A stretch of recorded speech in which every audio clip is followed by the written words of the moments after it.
everyone, welcome to episode 2 of Bag Baking with Karness. I'm your host Mona Karness, and today we'll be baking a scented Oreo mini duffel bag. For the first ingredient, we're going to go ahead and use Crafty Hands Craft Clay. Don't eat this. It is air dry clay whipped cream. So what you would do is you would just like smear this all over here, and then it air dries and it smells nice and yummy. Okay, and then the next thing I threw on the floor because I am so organized. All right, let's go get flex foam. All right. You're gonna mainly need this for the structure of your bag right here. As you can see underneath this bag, I got like this nice spongy material. So this is gonna keep the shape of the bag. You're gonna wanna cut out some shapes that are a little bit smaller than your original piece because you do not wanna be sewing on that foam and it's gonna be all puffy and you don't wanna sew into that. We're going to get to the lining here. Look at all that.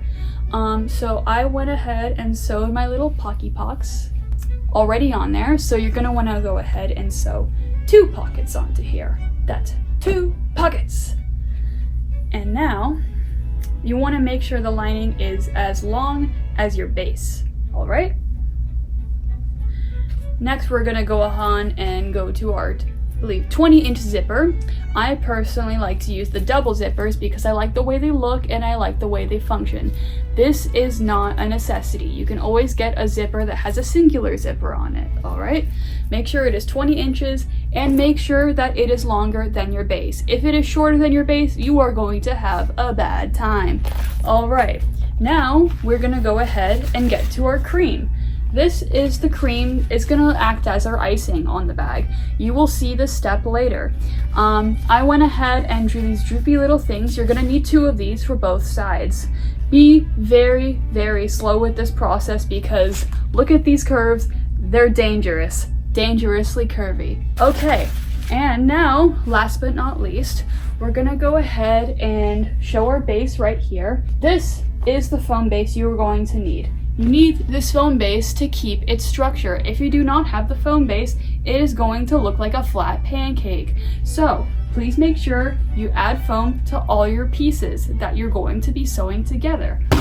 Now let's get to the sewing part, the thing that you all have been here for. So now that we have our sewing machine set up, the first thing we're gonna sew is our icing to the base. You're going to want to clip these down with some sewing clips right here. We're gonna sew along here, the sides, and all of this curvy stuff here. You want to be very slow with this process because you can mess it up very, very easily. We're gonna do it on this side and on that side. We're gonna go ahead and press our foot up and down.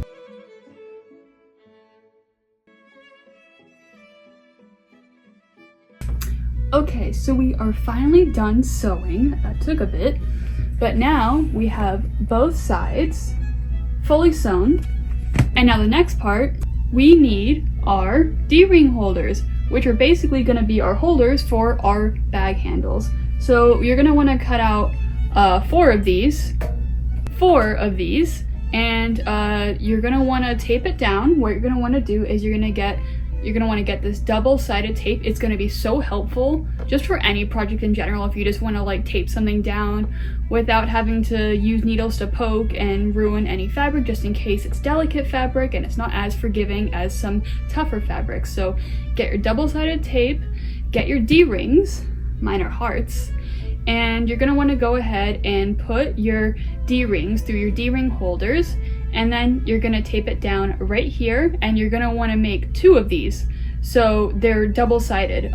There's some right here and then there's some on the back, so there isn't any raw fabric showing. All right, make 4 of these, come back, and we'll get back to sewing these. So now that we have all 4 of our D-rings and D-ring holders all taped in place, we're gonna go ahead and now measure, and then we're gonna place these D-ring holders onto the cream part. All right, let's get to it. Okay, so now that we have our D-rings and D-ring holders taped in place, we're gonna go ahead and make sure these two are on the same level. Okay, so they are. Line them up, they're both even. And then since this is a custom piece, this is made from like 3 different PDF patterns, so it's kind of like a freestyle for me. So usually my average measurements, what I would do is, I believe this one is 3 inches horizontal, and then we have 3 inches vertical. It's same on the other side. And then what you're gonna wanna do is you're gonna go ahead and repeat this. Make sure to write the measurements down.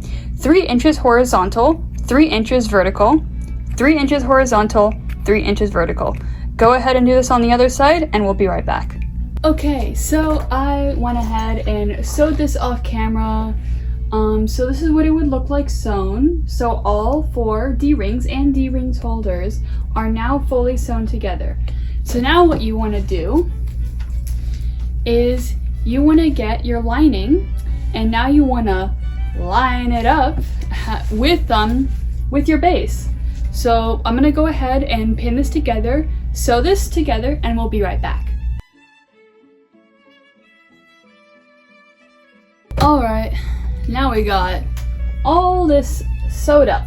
Now what we're gonna do is we're gonna take our zipper and we're gonna start pinning it to the bag. Now we got the zipper nice and pinned down, but I will warn you, this part is a little bit tricky. So I'm gonna go ahead and sew this, and then I'm gonna show you the next part on how to sew it on the other side. Okay, so I have the zipper sewed on right here. Right here, it is sewed on. And on the back here, as you can see, there is this black fabric on here. This is called bias tape, and bias tape is used to keep all the fraying fabric within this thing, so it won't go all over the bag. This is optional, you don't have to add it, but I personally like to add it because it looks a bit more professional and more clean. And what I'm gonna do here is I'm gonna take this and I'm gonna fold it just like that.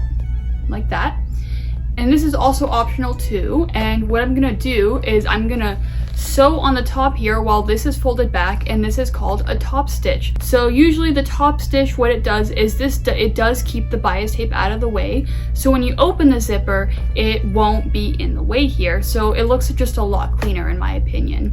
But I'm gonna go ahead and do a top stitch here, and then we're gonna come back and we're gonna sew the other side. Alright, not sure if you can, okay, yeah, you can definitely see it. So this is the top stitch that I did on the bag, and on the inside here, the bias tape is completely stitched down along with the fraying fabric. So it just makes it lay down a lot more nice and neater.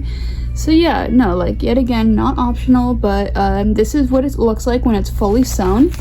And now we're gonna go ahead and do the other side. Alright, I'm gonna stand up for this because I gotta get a little bit closer because it's kind of hard to see. So if you notice here, I took this side of the fabric and then I pulled it over and then I pinned it to this side. So if you notice here, it looks like a big roll. And if you notice, the wrong side of the zipper is pinned here. Do not pin the right side, only pin the wrong side. The way you can tell is the teeth are on the right side of the fabric, and the underside is on the wrong side of the fabric. The wrong side of the fabric is the inside of the bag. The right side of the fabric is the outside of the bag. So what you're gonna do here is you're gonna pin the wrong side of the zipper to the wrong side of the fabric on this side, and then what you're gonna do is you're gonna sew a straight line right here. Okay, now that we got our zipper done, you wanna go ahead and take your circle swirl pieces now, and you're gonna want to slowly pin them. Really take your time on this. Slowly pin them using your sewing clips onto the bag. I swear if you do not do this correctly and do not do it slowly, you will suffer. Alright, let's get into it.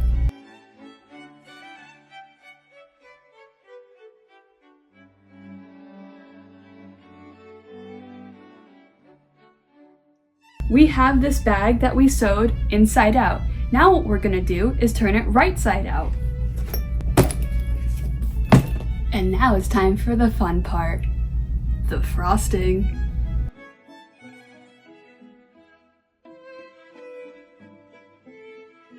And here is how the bag looks fully creamed. I went ahead and added these cute little black and white bows to it and a splatter technique to make it look like there's cookie crumble on it. So here's what the swirls look like, and here's what the side of the bag looks like right here. So I added Oreos, handles, and of course I cannot forget a little bitter bear, and he's a little bit chubby too because this guy eats nothing but cookies. I'm gonna go ahead and add him to the bag. Thank you guys so much for watching this, and this may not be the best video that I've made, but hey, it's something, and I'll see you guys in the next one. Until then, bye-bye.